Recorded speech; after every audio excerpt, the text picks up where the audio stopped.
Hello guys, welcome back to our channel. So in this video, I'm going to show you how to customize your Instagram Explorer page to see more of what you love. So Instagram has updated its algorithm, allowing you to personalize your Explorer feed. So first, make sure that your Instagram application is up to date to its latest version.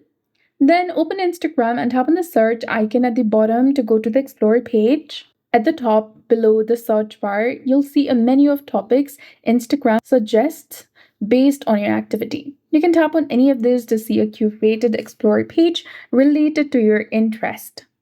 Swipe horizontally to browse more topics, and the main Explorer page feed is now called For You and combines all of your interest. To add new topics, you can tap on the plus icon on the left that is beside the For You page. Go ahead and select it. And now enter the topic that you want to see more of. Then tap on this arrow button beside it, and you'll see the curated post related to that specific word or topic. So that's it. I hope you found this video helpful. If you did, please like, share, and subscribe. Thanks for watching. We'll see you again in the next one.